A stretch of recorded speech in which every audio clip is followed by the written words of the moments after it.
For this episode, we met up with Ryan Marino at his favorite watering hole to chat about his latest EP, Together in Time.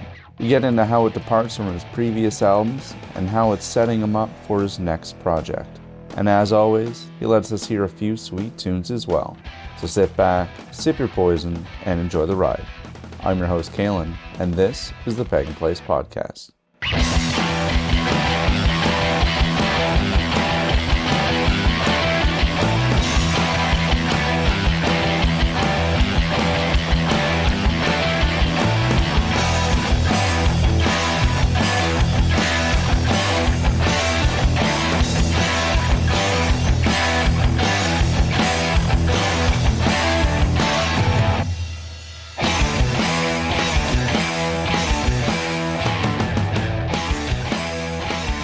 I grew up with a bunch of brothers, and we had a jam space there at my parents' house. And Okay. so my parents' house is where all of our bands were always formed at. Yeah. So obviously I'm going to assume that one of you was the drummer. Yeah, my brother Johnny was a drummer, and then my older brother Christopher played drums as well. Oh, okay. So we had two drummers in the house, and Johnny and I made 3 or 4 different bands when we were in high school, and even after high school, Johnny, all of his bands still jammed at my parents' house for a while. So always the drummers Yeah. that the parents had to deal with everybody. Yeah. Gathering in the basement. It's a lot of fun. It makes it easy too. Like, Yeah. we could jam whenever we wanted. Right. Which is sweet.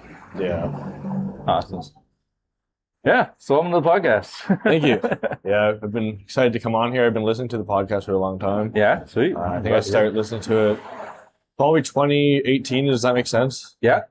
Like, it was pretty early in the podcast, I think. Yeah. There was a lot of most earlier episodes were like 2017-ish. Yeah, I think the first one I listened to was Joshua Smid's. Oh, okay. Yeah. Remember It was him? very early on. All right. Yeah, Sweet. That's how I discovered him, actually. That's awesome. Yeah. Oh shit. Thanks for tuning in for that long. Yeah. It's a lot of fun. I dig it. Gets me out, helps me meet a lot of people, Oh, for sure. Yeah. you know. And the arts need love. Oh, yeah, for sure. Big proponent of pushing the arts because they don't get enough love. I think it's separate from a lot of people's lives too. Like, if you're not an artist and you don't even know about it all the time. Like, if I tell my coworkers I'm playing a concert, they're like, "What does that mean?" Like, what do you mean you're playing a concert? Like, Yeah. Yeah, it's true. And like we were talking about, it doesn't take much for your finger to be removed from the pulse of what's going on. Like, I've only been out of St. John a little while, and I'm back here all the time, and I don't know what's going on here at all, ever, anymore. Yeah, even I live in St. John, but I haven't been in a band, and I left my last band like 6 months ago, and already I'm making a new band now, and I'm finding it like, oh, I don't know who's around anymore. So it's time to search. Like, it'll be easy to find, I think, once I get in there. Yeah. But the bands that are local to here, I know a couple of the bands have been around for a long time, but I don't know any of the new guys. Yeah. I feel the last couple of years has been, I mean, for lack of a better term, resurgence. Like, a lot of newer, younger bands. And I feel that way about Fredericton too. Yeah. And I'm kind of new to that scene in Fredericton, so I may be totally off base. But I feel like there's a lot of newish bands like Kitsch and stuff like that are like really hyper talented. I don't know if they're that new. Maybe it's just me. I think a few of their members have been around the scene for a while. Okay. Even when I was in university and stuff, like that's where we would go to see shows and bands, like always going up to Fredericton to see stuff. Yeah. Yeah, me too. When I was in university, it was always upstairs. That was the bands you wanted to see, though, I found. And then it switched to downstairs. At least for me, like, all the bands I know now are always playing downstairs. Right. Yeah, that's right. The upstairs did have a lot more going on. Yeah, well, like Weeks Sex Fish was one of my favorite bands to see, so I'd see every show they had. Oh yeah, they're awesome. For a while. My oldest brother lived in their house for a while up in Fredericton when he was a student. Sweet. Yeah. It was before Weak Size Fish, Dub Antenna, which was in that same vein. Yeah. It's just That's what all the festival music was back in the day. Right. It was all like reggae and ska and jam bands, bands and stuff. And I loved going to like Volley Fest. I went every year since high school until it ended. Which I would love to see festivals like that resurge again too. Whatever. I loved Volley Fest. Yeah. There's festivals around now. Most of them have been around for a while, like Harvest Festival in Fredericton. But it's in the city. It's like a completely different experience.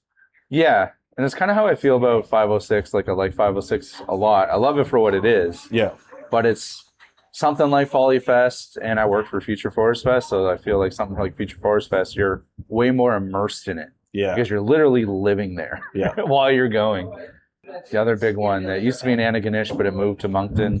Oh, Evolve. Evolve, yeah. Yeah, I've never been to Evolve's another Evolve. one. It ended before I was really going to festivals much. Yeah, that's fair. Didn't live too long after it went to Moncton. I think it was just a lot 1 of year. I changes. heard maybe two.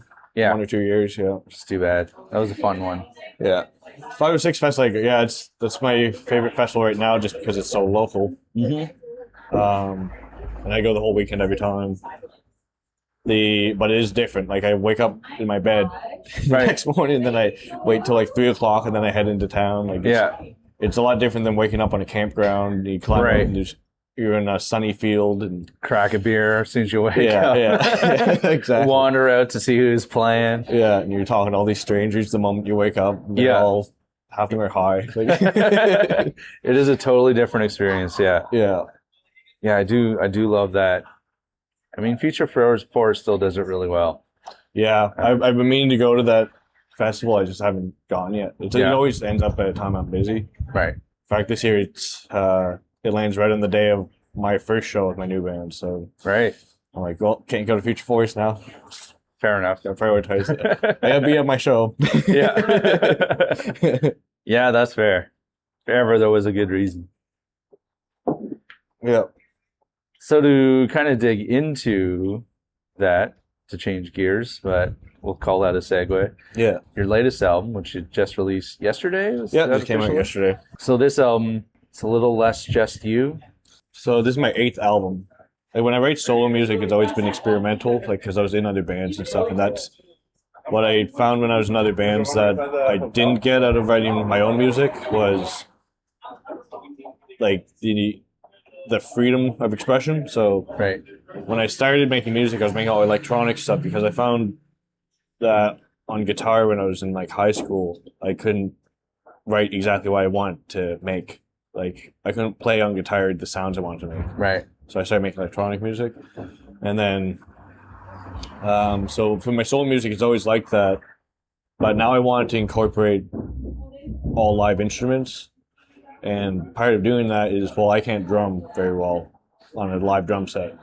So if you listen to like my singles before this album, like from the last couple of years, it'd be all live instruments that I did, but then the drums would always be electronic. Okay, yeah. And I was getting to a point where I was like, I'm making rock music now. It's not really electronic music. So the electronic drums don't make as much sense anymore. Right. And I have a brother who's an insanely good drummer. So that's kind of where it started. We released a single last year called The Grass is Always Greener on the Other Side. Mm-hmm. And that was kind of what kicked off this project. Okay. Because that was a full rock song. It was the first one that was all live guitars, drums, bass, and vocals. And then I was like, well, I can do an album like this. I have lots of friends who play music, so I'll just recruit them for that. And then that's where the idea started. It had a lot of different directions because, like, at one point I was like, well, maybe I'll play with every musician that I was in a band with before, and like it would be like a compilation of styles. And but it was a little too ambitious, I think. Yeah. And it's also like, I wanted to make a good album. I didn't want to just make an album that'd be fun to make. I wanted to make an album that I also want to listen to. Right. So it's a lot more concise now. Johnny drums on 3 songs, but it's just me and Johnny as a duo on those 3 songs. And then there's a song that has 3 other artists on it. Those artists actually ended up being who's in my band now. Oh, okay. So that's the song called Gravekeeper. So Amelia Bailey actually sings on that song. It's not me singing on it. She's a photographer in St. John. She's been around the scene forever. I think she even manages one of the bands out of St. John. Right on. Yeah, I've seen her photography and stuff like that. Yeah. So she's actually screaming like death metal vocals on it, and it's awesome. Like, I remember when she came to record it too. Like, it was on like a Sunday morning, like at like 10 in the morning, and like, you know, Sunday morning is usually pretty slow going. And she's like sat down in the chair, she's like in a blanket, like it's like chilling. And I was like, okay, you can start recording whenever. And you hit the button, and then she just goes from like nice polite person just screaming. And I thought that was awesome. And then like between takes, she's like, was that good? I was just like, yeah, that was amazing. Blew my face off. That's awesome. Yeah. And then Simon Boudreau plays guitar on that song. Does the guitar solo, and he does all the 7-string treatment to that song. So he actually also was one of the main writers for that song.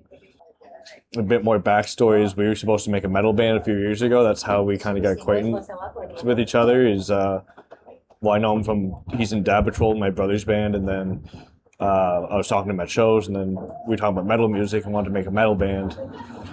And eventually what happened is we did the same collab, but on a single for the album. Okay. So he wrote half of that song, and then I wrote like the other half.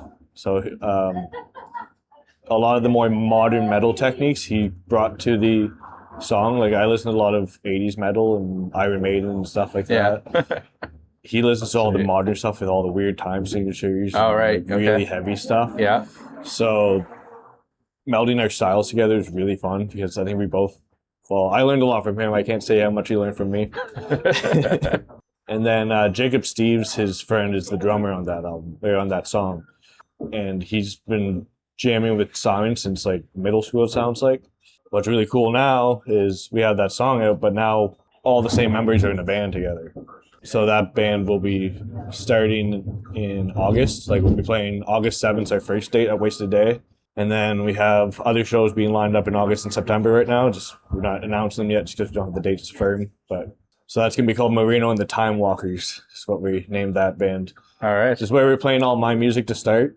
Yeah. But I think what's going to happen is we'll end up writing as a band, and then the name will morph, and we'll morph into whatever style we end up being. As. I feel like it's going to be pretty hard rock or metal, like somewhere in that avenue, just by the styles that we like to play. Right. So I'm really excited for that. Yeah, it sounds pretty cool.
What happens when we go to the sky?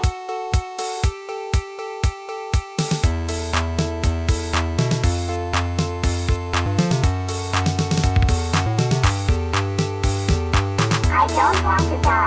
I don't want to die.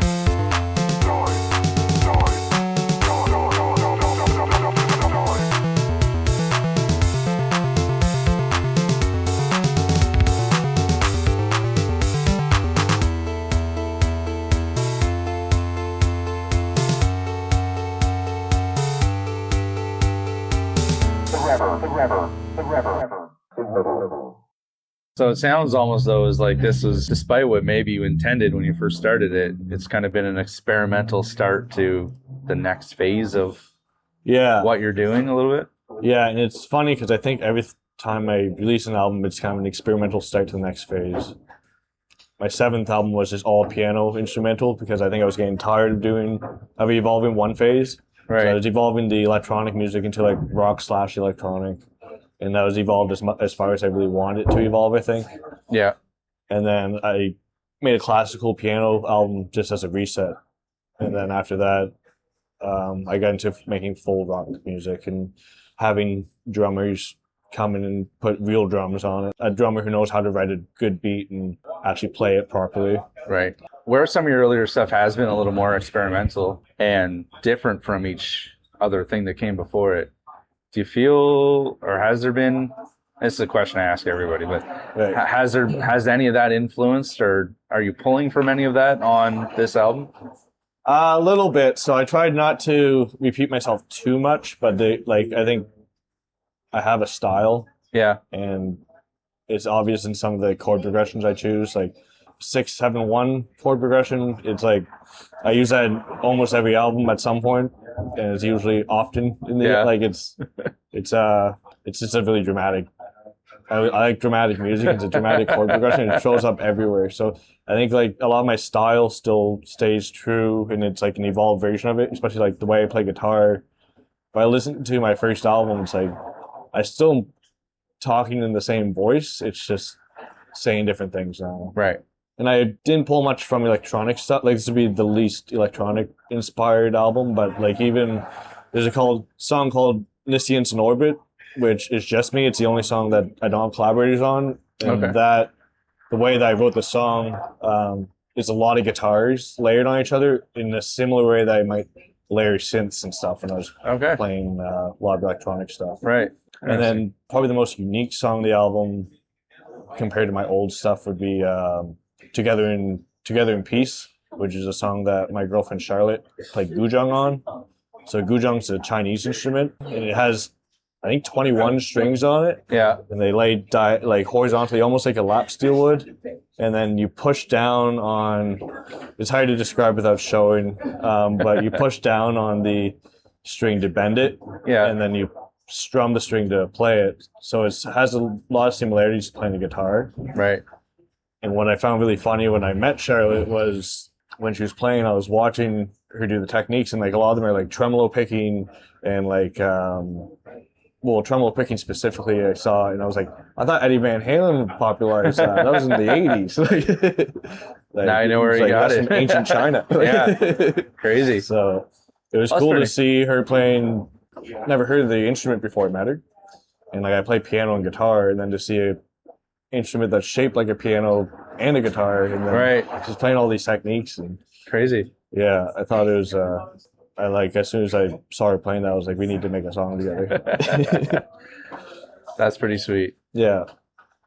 Well, I mean, that's a sign of growth too, is the type of exposures you're getting from the music you're creating. It's meeting new artists, that play instruments you've never seen before. I mean, look at the Beatles. Once they discovered the sitar, and they were just like, and George Harrison was like, that's awesome.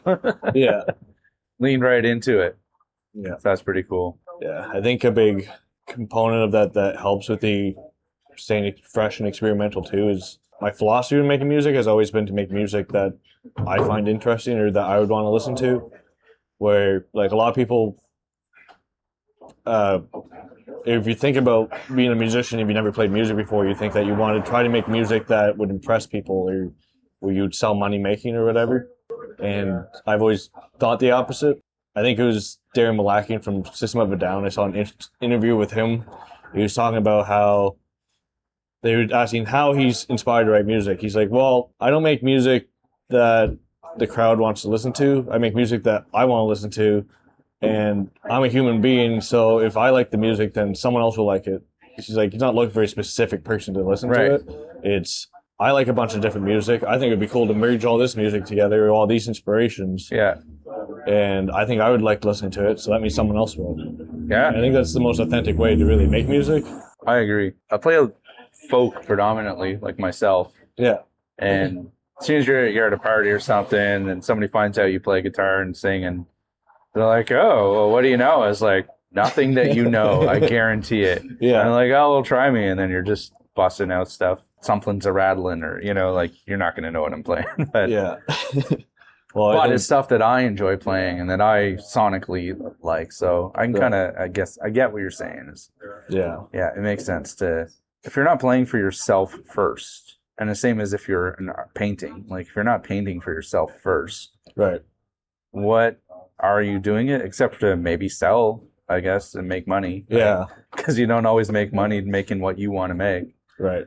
As any band member will tell you. Yeah, that was something funny I said to one of my bandmates today. Like my drummer Jacob, he's not been in a band that's really been playing shows much before. Yeah. He's been drumming his whole life. He's an insanely good drummer, but he hasn't been too exposed to like the whole playing shows and like what that life can be like. Right. So he's like, yeah, well, once we're big and famous and stuff, we'll do this and this. I'm like, yeah, we're not getting big and famous playing the music we're playing.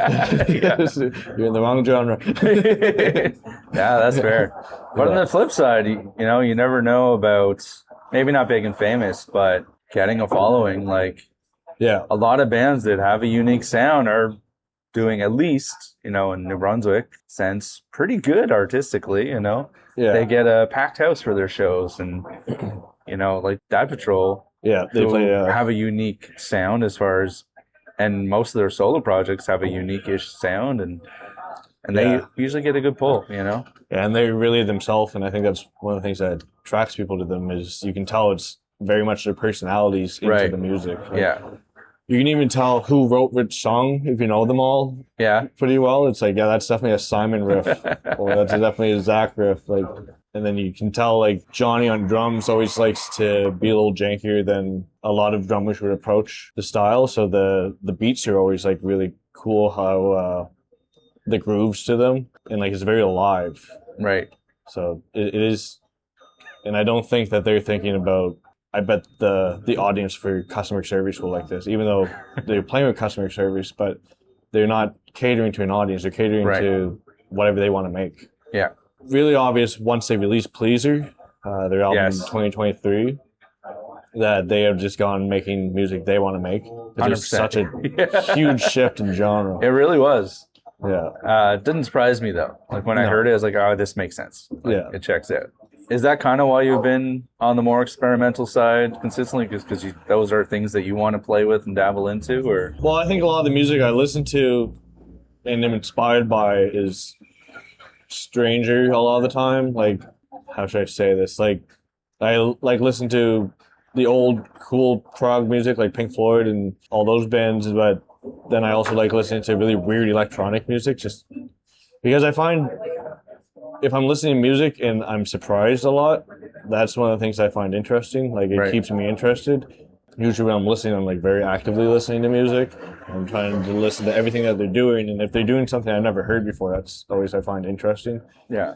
And like I could listen to a bunch of jazz music or something, and it would be music I'd listen to, and that wouldn't necessarily attract me either. But I find if it's music that's somewhat familiar but just weird enough, I usually get into it pretty fast. Yeah. A band I got into somewhat recently was Gojira. Okay, yeah. And like I always listen to older metal music, and they have a old school sound to some of their riffs. Yeah. But they also play in a lot of different time signatures, and their drummer is a lot more intricate than a lot of the old school drummers would have been. Right. So that really got me into playing rhythmically a little bit more challenging with the way they do polyrhythms and stuff. Now I'm not very good at that, but it is really cool to listen to. Yeah.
You're currently listening to the Pagan Place podcast. If you like what you hear, you can find us at paganplacemusic.podbean.com or wherever you stream your podcasts, except for Spotify.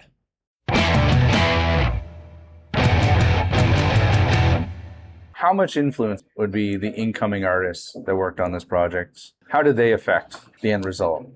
For Gravekeeper especially, that was very influenced by the people I was playing with. Yeah. The intro riff was written completely by Simon, and then I think some of it, like, that song had the most versions of it out of any song. Usually when I write, there'll be 1 or 2 versions by the time that it's ready to be mastered. Right.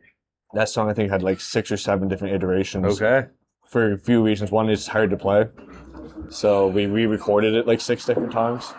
But also, just the way that some of the riffs were played, we played with different accents on different parts. But Simon wrote the intro, and the intro evolved into completely different sounding intro. Like, it was a lot less tight the first few times that we played it. It was a lot more experimental sounding, and now it sounds a little bit more... It still sounds like an experimental intro, but it sounds on purpose. Right. And then once you get into the riff, it's like a groove metal riff. And Simon wrote that one as well. So it was very much inspired by a lot of Simon's riff writing. I was kind of directing him a little bit and saying I wanted it to be heavy, very heavy and like very punchy, but I wasn't telling him how to write the riff other than that I wanted it in 4/4. I wanted to make sure he could play it. Yeah. So he wrote it in 4/4, but it doesn't sound like 4/4, which is Right. really cool. Like, if you count to 4 and you play it, it's actually still hard to do it just by counting to 4. So I was happy that he wrote it that way, like, because it is challenging enough to learn, but it's also playable live. Right. And then, like, I had some outside influence from a lot of the metal music I listen to. Like, the chorus is very, like, old school metalcore inspired. Like, it has like really dramatic diminished chords in it, and it has like the dual lead for the guitar, which is like an Sweet. Avenged Sevenfold thing, or some other bands from that era. And then Amelia comes screaming on top of it, and I heard her screaming before in a video, but it was just in like a video for her screaming live. And I don't know if she has any other music released, so I didn't know exactly what to expect. I thought she was Right. actually a deeper growler. So when she came in, she was doing the high screams. I thought that was awesome because that really fit the song on it. So that was the most collaborative one for sure. Yeah.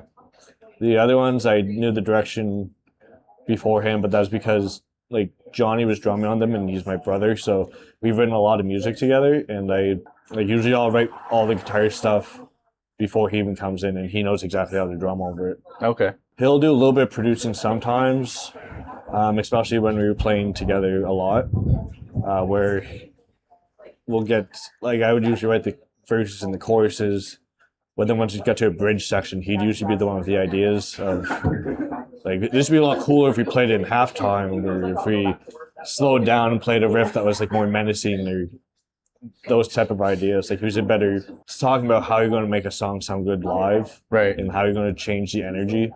I was always more of a melody writer when I was younger. Yeah. Now that I've been around for a lot longer, I think about all those things now. Right. And was there much collaboration on other tracks as well, or was it predominantly that? Predominantly that. Charlotte on our last song, so she's been playing guzheng since she was a kid. Guzheng. Yeah. Okay. So, she's been playing that since she was a kid, and she's like an expert at it. Like, she took all the classical training, and she got Okay. like the highest level you can get. And Oh, wow. now she'll go and perform solo shows, play like whole sets of classical music. Wow. She played at the New Year's Gala in Fredericton. She makes a lot more money than any band I know. Any local band. Fair. Doing that. So, but she actually never wrote a song herself before. So I was kind of hyping her up a lot about how, like, she should just write a song. And she's like, well, I'm not very creative. I've never written a song before. Like, well, you play guzheng, like level 10 master guzheng player. I'm sure you can write something. And it took a long time for her to get loose enough to do that. She was always like, what am I supposed to do?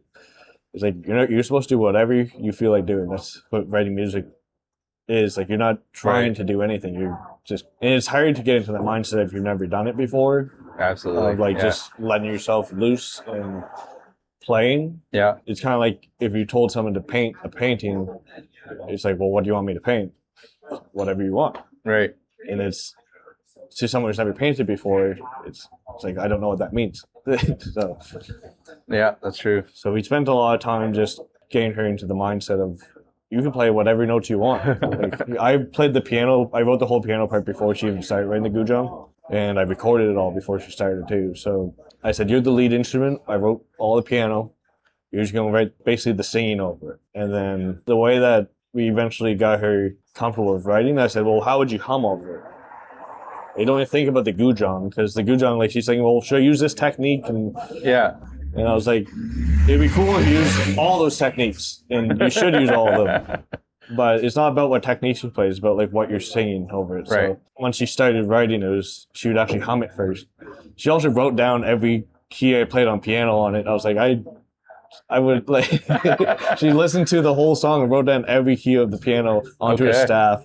And I was like, I've never even done. So she's got a good ear for. Yeah. That's awesome. Yeah, I was like, that was crazy. Like, I took piano lessons, and like, I'm classically trained on piano as well, but I would never take the time to write down every note Right. of a song I did on piano. Like, I would do it all by ear usually. So to watch someone actually write down a whole staff of Yeah. notes was pretty impressive. Like, Yeah, that definitely would be. That would be a lot of work. Yeah. That's pretty sweet. Yeah, but once she got comfortable with it, she kept listening to the parts back because we'd record them as soon as she was ready to record them. And then we'd be iterative with it. She would listen to it back. She's like, well, I didn't like that part, so let's re-record this whole section. And then she'd listen to it back for like a week. And then she'd say, okay, I want to change this section. So she's very perfectionist with it, which I liked because I'm often the opposite. Yeah. I had to force myself to be perfection with music because I usually, as soon as I get bored with it, I'm like, okay, it's time to release it. Yeah. Where she listened to in probably 10 different iterations of some of the parts before we settled on what was perfect for it. Right. So that collaboration was fun because I got to be a bit of a teacher, but I was teaching someone who was an expert at their instrument. So I was kind of just helping her learn to express her creativity. Right. So now she wants to write more songs, of course, which That's I'm pretty excited sweet. to do. Now that you guys kind of have, I guess, a starting point, a launching point kind of for the next project that next band that you're going to be playing with. Yeah. Are you going to be starting with this album as like a starting point, or is this its own thing already? Yeah, so this album, for a live show, we're going to be playing at least 4 songs of the 6. There's 2 songs on it that are instrumental that we're talking about whether or not those would fit with what we're trying to do. And then the other 4 songs are some of my old singles or from my old albums. But I have no intentions of making this band all my solo music. Like, it's not what I want to do. It's just where we're starting. As soon as we get this set down, which we're halfway done already, I want to start writing new music with them. And it'll be the band's music. Right. So we have 8 songs right now that we practice that are my songs. And as soon as we master those songs, I want to add a 9th song to the set that's not one of my original songs. It would be the band's original song. That's pretty sweet. I think the mentality a little bit was like the Foo Fighters thing where he just wrote the first album himself. Like, well, he hired the musicians on to play and then he made a band with them. Yeah. But then by the time I think they were on the second album, he was still the main writer at that time, but they were a full band and they were the Foo Fighters at that point. Yeah. They had a lot of input. Yeah, no, that makes good sense. Yeah. Where do you want it to take both this band and just music in general? Like, music's something I'm really, really passionate about. So I spend most of the day listening to music. Even if I'm working, if I'm working, I'm not in a meeting, I have music and I'm listening to music and I'm exploring it, even if it's subconsciously. So my endeavors with music aren't super specific because I kind of live and breathe music, I think.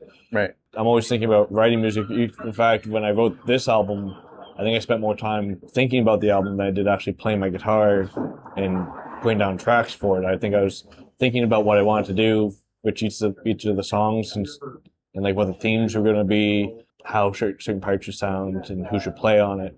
I was thinking about it constantly, and music's a very living and breathing thing for me, and it's very in the present. Right. So where I want this band to go, like I want us to play shows and just keep writing music together, but I don't have a specific, like, I want to play this stage or anything.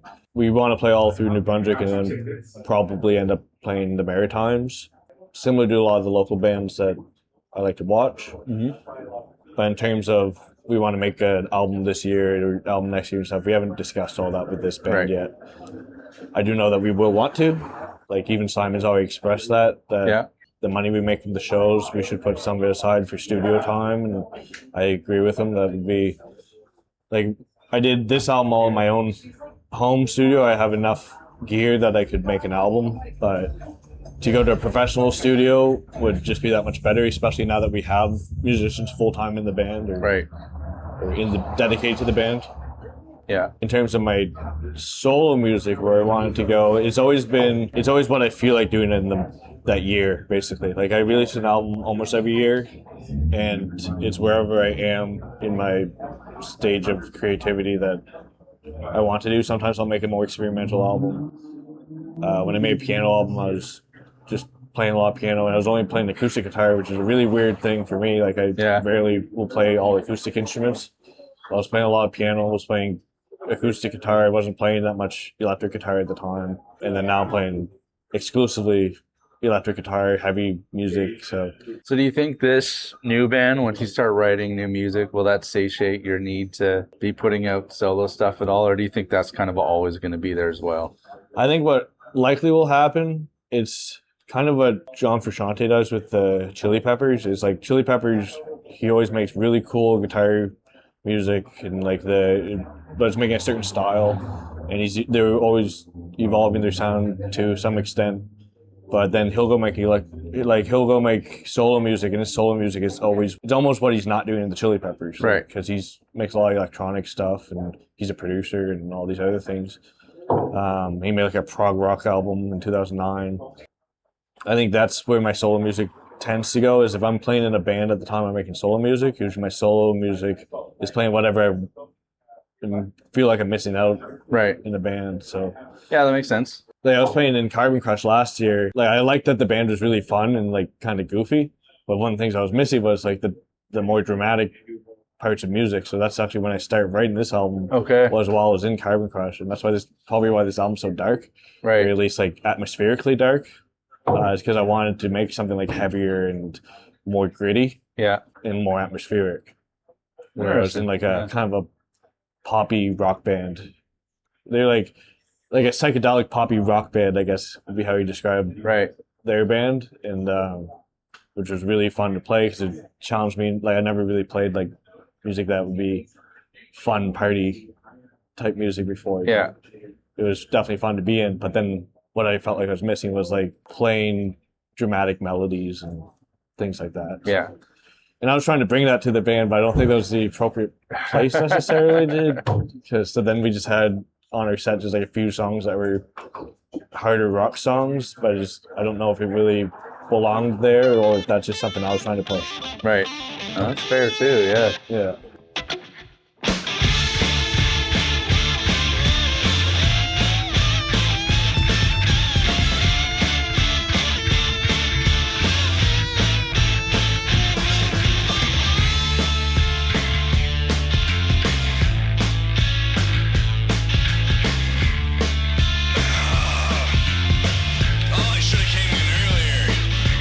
Have you ever wondered what it's like to travel through time?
So a lot of my albums always have a little bit of like an existential, like dread type theme to them a lot of the time. So my first 3 albums were concept albums, but they're all instrumental concept albums. So I knew what the concept was.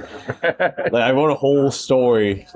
So my first album I wrote in high school. It's called Technological Evolution, and just it's all synths that I always used really basic synths when I started because I liked the sound of pretty basic instruments at the time. I liked when I pressed a button, I knew exactly what it was going to sound like. So if I made a melody, I knew what it sounded like before I even played it. Funny enough, in 2015, that's when like Stephen Hawking and stuff were talking about AI, like how it's going to take over the world and kill everyone. It's like I was like, that's really crazy, and like because no one was talking about that stuff as much those days. It was just like it was a big topic, but it wasn't like real at the time. So I was like, what if that did come real? So like I made the concept is that they made these robots that became sentient and basically enslaved humans and killed everyone. That was the first album. It's like pretty bleak. And there's a song called Doomsday on it, which is just the robots killed everyone on the earth. And then like the second album gets a little more sci-fi. There's it introduces a human character who's been off planet. He's from Earth, but he's been living secretly on Mars for the last like few years. He's lost communication with Earth, but he's able to make it home because at this time in technology they were advanced enough that they can fly to Mars and back. So he comes home and the whole Earth has been completely demolished and taken over by robots. And he has, because like artificial intelligence would have been advanced at that time in the story, he has like a chip in his brain, which then they announced Neuralink a few years later, and I was like, that was in my story. Yeah. So he has a chip in his brain, so he's like, he gets captured by some robots, but he has like a chip in his brain, so he's able to like hack into some of the robots and stuff. So it's very much a high school written story. And then he like breaks free, which is very Disney. Yeah. Like, if that happened, he'd be toast. And then he finds the last human, which is of course a woman, and she's like enslaved by the robot, so he saves her, and then they get on a spaceship and they go out into deep space. And that's how the second album ends. The third album occurs like X number of years later when he has kids who are strong enough to go to war with him. His sons, so him and his sons go back to the Earth to get revenge on the robots. It's supposed to be a bit of like a Star Wars type story where it doesn't have a happy ending. So the character goes back with his sons to fight the robots, and it's this big war, and the whole album's a war.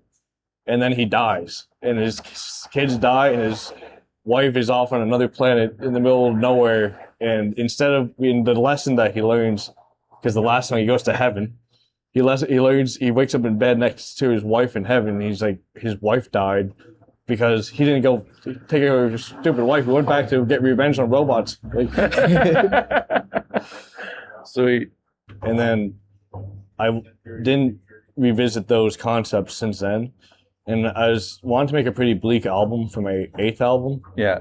I wanted to make it like somewhat a concept. Like it's not as much, like those were pure concept albums with a story from start to finish. Right. This one I wanted to have a concept that was bleak like that, but I didn't want to write a concept album. Like I didn't want to write a story from song 1 to song 6. But song 1 revisits that character. Okay. And he's awoken again. But this time he's just his cybernetic parts. So woken up and like the whole world is destroyed at this point, like because the robots they're gone now. Yeah. Whatever reason, he's upset that he's alive. Is like kind of what this song is about. Is like it's very existential because he was supposed to he woke up in heaven and then he woke up back on Earth and he's just a robot now and he has no limbs. Like he falls to the ground at the start of the song. He's crawling around with cybernetic parts, and he can't even see anything because his eyes have been burned out from radiation. So I wanted to make it really dark, and that's the start of the album. And then, so the theme that came out of that is the value of life, but also the limits of time. Hence why it's called Together in Time. Because the whole song, he's just missing his humanity, and he's missing his wife, and that's basically what. And he's full of regret that this stupid war happened. So that's what that song is. And then Flying So Close to the Sun is also talking about existentialism, but from a much different angle. So I didn't want to make it a concept album that was just a continuation of the first story. So that one's like a character, more of a living on the edge type character, and living dangerously and like doing illegal activities. Like he gets chased by the cops in it, and he ends up crashing his car, running from the cops. But then when the bridge of the song, or the ending of the song, the lyrics are, "You're too young to die, but did you really want to burn out?" And then so it's like, because people with lives like that, they're sometimes, not always, living like that because they find normal life too boring, and they would get existential going to a regular job, but then they end up paying for it. Right. So I want to look at existentialism as in, are you living life if you're living a boring life that you're not enjoying, where this character was actually enjoying their lifestyle. They're just living a life that might be a lot shorter. Right. And then Gravekeeper is Amelia's lyrics, so I can't comment exactly on all the meaning behind it, but it is very much about death. Then Niscians in Orbit, that's an instrumental song, so it's a little bit more up to interpretation. That song's more about just like being in the present, like drifting through the present, like observing. Yeah. Like your existence isn't always about what you're doing, it's sometimes about what you're observing. The fifth song, Time, the single, it's very obvious what it's about. It's kind of, and it's even named Time, like Time by Pink Floyd. Like it's about life and like how your life changes. And often in life, like you have like certain goals and what you want, and then how you run out of time and you can't do all the things you want to do. It's facing the reality of like, by the time I was 20, I want to be this and I want to do that. But at some point, you mature and realize that your life's not going to be exactly how you always pictured and dreamed it to be. But that's also not what's important about living life. It's not trying to be this thing that you want to be when you're 15.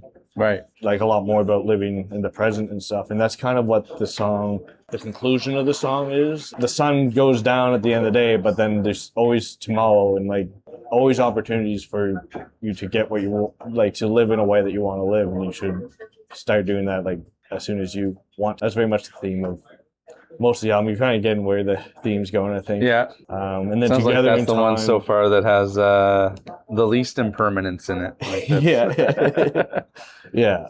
And then Together in Time, or Together in Peace, the last song, is kind of like kind of revisiting the first character again a little bit, but he's finally kind of making peace with like the death of his family, and that's what the guzheng represents, is his wife. Okay. Piano represents like kind of his existence. Guzheng actually ends a few bars before the piano does, and then the piano's playing by itself because his wife still did die before he did. Right. So it's about kind of accepting the death of others. And so that's why it's like such a sad song. Like it's just sad instrumental piano. Yeah. And it's really funny to put that at the end of a like metal album, because like there's like all these, like Flying So Close to the Sun is like, it's high action. Like he's driving a car in a cop chase.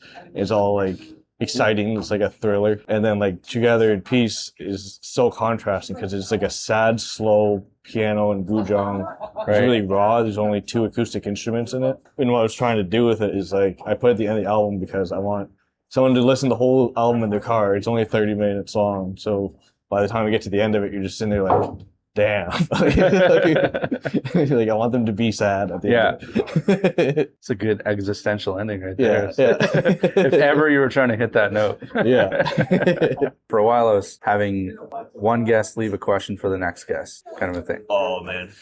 If you could be a fly on the wall when somebody wrote any song, what song would it be? Which is a very challenging question because one song of every song in existence is not easy to choose. I am thinking of one though, which is Octavarium by Dream Theater. It's kind of a cheap song to choose because it's over 25 minutes. I think it's around 25 minutes long, so it's like almost like choosing an album. Yeah, pretty much. But that song, like even if it's only been a month since I heard it, it amazes me every time I listen to it, and I've listened to it probably hundreds of times. It just has so many different parts to it, and it's so intricate, but it's also like a very moody song. And to get into the minds of the people who wrote a song with that much depth to it would be, I think, just a really cool experience to watch.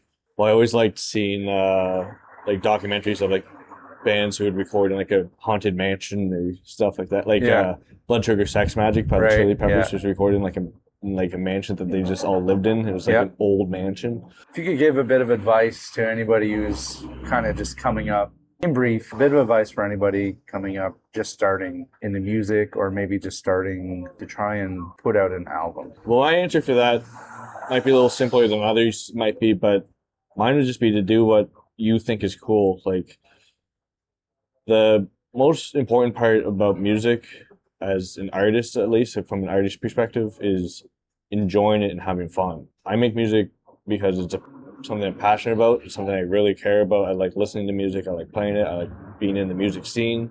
The most fundamental part of that is that I find it fun. So if I wasn't making something that I find fun, then it's not something worth making to me. Right. And I think that's the advice that I would give, is make stuff that you want to make, that you want to listen to, and that will make it so that your experience as a musician is fruitful. Whether you have 100 people come to your show or you have 5 people come to your show, it doesn't matter. It's about what's fun to you.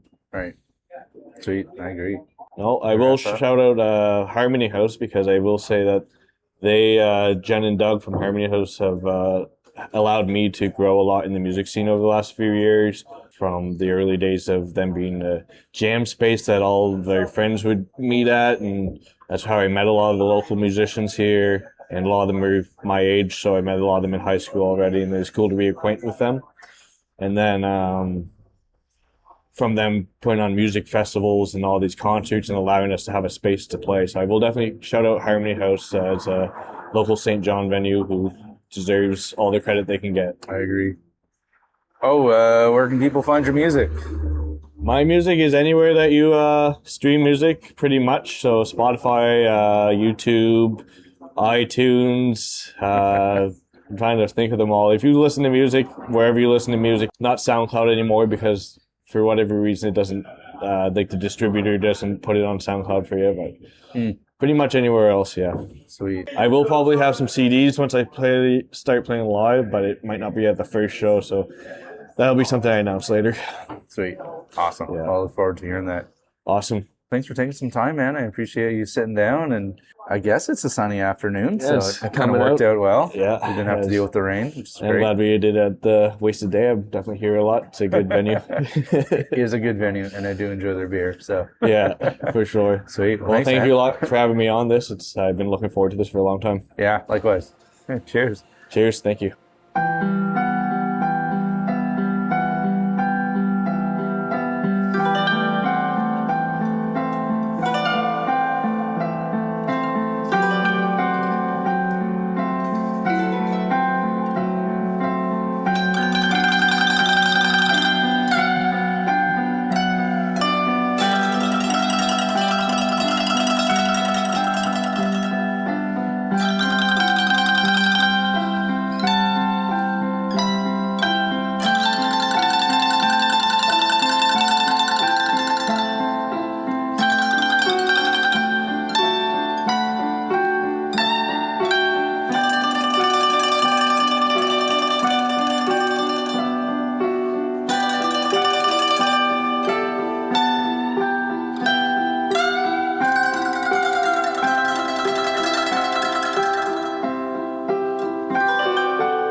This is Steve, and we are from Podcast of the Universe. You've been listening to the Pagan Place podcast.